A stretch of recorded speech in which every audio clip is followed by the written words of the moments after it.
Recently, I've come in contact with one of the harsh truths of life, one of the most important concepts of physics, in fact.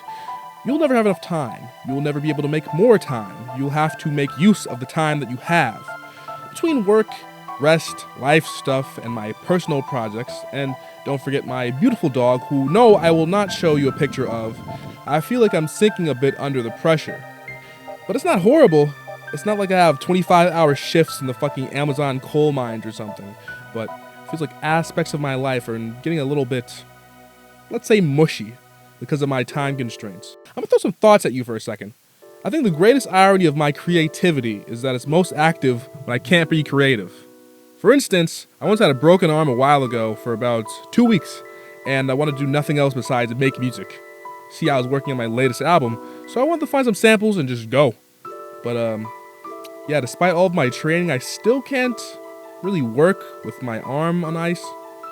The same thing happened to me when I was working on work. Work, in this case, means anything that I don't do during times of leisure or anything that doesn't help me with my artistic pursuits. These are my boring everyday tasks that everyone does, shopping, work, and, fucking chores and shit. Thankfully, we do live in the future, so these can be a little easier. Like, I'm not gonna go call for a pizza like a fucking Neanderthal. We live in a society. I could order my pizza on the phone, like a civilized person. But yeah, work takes a chunk out of everyone's day, we all know that. But for me personally, I feel pretty challenged by it. Like, I have this internal craving to make art, to think about art, and to love and appreciate all kinds of art, so I had to fit that into my day, to keep myself from becoming a fucking Patrick Bateman. And I really started to think, what can I do during whatever time that I do have? Well, the answer that I came up with is writing. You see, our phones are magical devices. You know that function that it has where you can wirelessly type words on it from anywhere? Absolutely incredible. Every writer is like, oh man, I need to have my fucking typewriter, my fucking whiteout to get any work done. Stephen King had ass. No, bitch, I'll keep my phone. But yeah, I think that I decided that instead of spending my lunch break relaxing, having a conversation, shooting some b-ball outside of the school, eating lunch that I had made, I would spend it stressed out and depressed about what a bad writer I am and how these characters' actions don't make sense with their previous motivations in the book. And I would do 2 minutes of research for a video before I realized my lunch break was over. Yeah. Anyway, this time management thing is important for me, I think. Art is never done in a vacuum. Art is never easy. You have to treat art like a relationship. It can be intimate. It can take time. But it also needs space, and it can be hard. Very hard. And it can feel like a trial by fire sometimes. God, I'm always talking about fucking art. Well, the point that I'm getting at is that I grapple with creativity like it's a fucking cliff. Like any second that I get to write or study a program that makes my videos better, I use it. I'm gonna admit, it's leaving me a little burned out. Not gonna lie to you. A little burned out right now. But I think it's altogether gonna be good for me. It's gonna help me. I hope. God, I hope. Like, I've been working on this project for months, and it may or may not come out. But I think it has a better chance of coming out because of my lack of time, ironically enough. It's structural. Habitual. Bitch. These time constraints make me a little more consistent in my writing. I mean, it's not going to get done if I don't work on it, and my brain is going to get a new set of boxing gloves if I don't finish anything, you get me? So basically, if art is your passion, your reason to be, you'll find time to fit it in. On a related note, video games. Being the average Steam user, I have games that will last into the heat depth of the universe, and I will always keep buying more. But now I'm really starting to feel the effects of not being able to play them. I always used video games for my respite when I was a youngin', but now I feel strange stress when I play them. Yeah, I'm a dumbass who fell into the content creator trap, and that kind of ruined me, left me here. I can't play games for fun because it feels like I should be making a video about them and recording footage, but I can't play video games for content because it doesn't feel like I'm having much fun. This sucks. But what I do, whenever I do want to play a game, a matter of time. Time comes in the way. This is a fact of life. Time is always going to be a little short. But It really hit me hard when I bought Pokemon Legends Arceus, or Arceus. I'm gonna call it Arceus because I'm a normal person. A game that my younger self would have probably never put down. And a game that I can't play right now because I need to write this exact video. And I'm recording these exact lines from this video. I mean, imagine that. I thought and still think that Pokemon Coliseum is quite possibly the greatest thing since Oxygen or grilled cheese. And the game that has a similar level of ambition all these years later, the open world Pokemon game that we've all been praying for every night, doesn't get any look from me in comparison to a visual novel about a mentally ill anime girl. Oh, fun fact, there are a lot of those. Anyway, it's probably me changing, maybe tastes changing, but I just thought about that. Like, obviously, when you're younger, it makes a lot more, you have a lot more time, so it makes sense.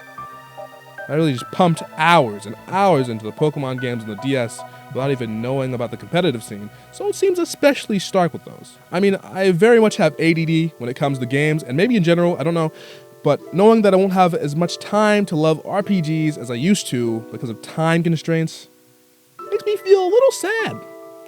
I mean, maybe that could be a challenge too. I fit 5 seasons of Breaking Bad into my schedule. I let myself get invested into that, so, we'll see. Think that video games have a harder time with time limitations because the average play time is longer, the average session length is longer than other mediums. Might be why you hear of video game addiction very often. Not sure. Anyway, relationships. Relationships have not been doing well for anyone recently, so I cannot blame myself for being a little less than fruitful here. It's just a matter of finding the best relationships and putting whatever time you can into them, I guess. What I found out through listening to a lot of podcasts is that a conversation can be extremely meaningful and interesting without being extremely long. If you build a relationship carefully and correctly, you can let it survive off of a little bit of time, a tiny little bit of time. We all have our own things to do, and real friends understand that. But sometimes it really does get lonely. I really don't know how to help you there. In fact, I'm trying to figure that one out myself. In fact, give me your answers to that question. How do I be less lonely? But you can deal with being lonely as long as you stay engaged in a relationship of some kind. We can't do this alone. No man is an island. A little thing for me is that even when I spend time with friends, I sometimes think, wow, I could be writing a video right now. So, be careful not to become a workaholic like me. Side note, this lack of time has also affected my reading habits quite positively. When you have to use every minute carefully, being able to pick up a book without having to get into the groove like you do with video games has made reading pretty accessible. So I've been reading a lot more, a lot of not fan fiction, oh god, no. A lot of non-fiction, a lot of books on creative stuff, the process, writing, all of that stuff. This really helps me in my writing, because it gives me more information about writing and books and prose, while also giving me something to do that won't take up much of my time. Very fun. Split up into little chunks instead of having it all in one gigantic bite, And this doesn't need to be said, but I am literally running out of podcasts and music to listen to, because I am listening to both every second that I breathe at this point. Finally, if I were to give actual tips about what I've learned during this trial with time management, the most important would be 1. Write notes. If you don't know what you need to spend time on or how to do it, you can't manage it. Writing notes is extremely important for having a somewhat organized life, and therefore you can manage to manage your time. Hey. Yeah. 2. Listen. Use whatever time you can. You're never going to get more time, so you're just going to have to grapple and strangle it away wherever you can get it from, wherever you can grab it from. Just consider what you're doing with your time, okay? If a mom with 2 kids can write a novel, you can write a few paragraphs. Couple, Just use your time right. 3, try your hardest to make that commute easier. Everyone has a commute. So all I can say is that, try to work remote if you can. If you can't, try to work as close as possible to where you live. Or if you can't do that, enjoy it as much as you can. I mean, use that fucking aux cord religiously, man. Do not spend a second not listening to something that'll make you smile or laugh, or at least Playboy Cardi. Number 4, I would say set alarms, but that stresses me out. That stresses me the fuck out. So skip to number 4. Skip number 4. Don't skip to number 4. Don't set alarms. Set one alarm, Number 5. This one's very important for all the Zoomers out there. Fucking don't scroll Twitter all day, dumbass. Come on. If you have any, how much time you spend on that app, even if it's 5 minutes per day, that's 5 minutes too long. Adds stress to your life. Seriously, if you want extra time, cut that shit out. Cut Instagram, cut Twitter, cut TikTok, cut anything that is designed to use your time for profit. Just because it doesn't do anything besides make you feel empty and maybe give you a funny meme every once in a while. It's not a good trade-off. Not a good look.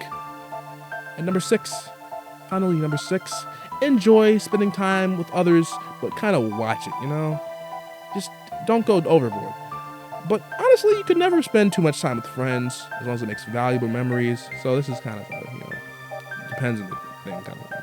But yeah, don't go overboard. I also have more to say about everything, but I seem to be running out of time for today, so I'll leave it at that. Thank you for spending your time with me, and I hope you have time to subscribe. Time. I seem to always have more to say about everything, but I seem to be running out of time for the day, so I'll leave you at that. Thank you for spending your time with me. I hope you have time to subscribe. And yes, I am genuinely asking this time instead of being ironic. Did it just throw you off? I really don't care about subscribers. I don't really have the time to care about it. Anyway, I'll talk to you later. I have the time to make another video. Wish me luck. Bye. See ya.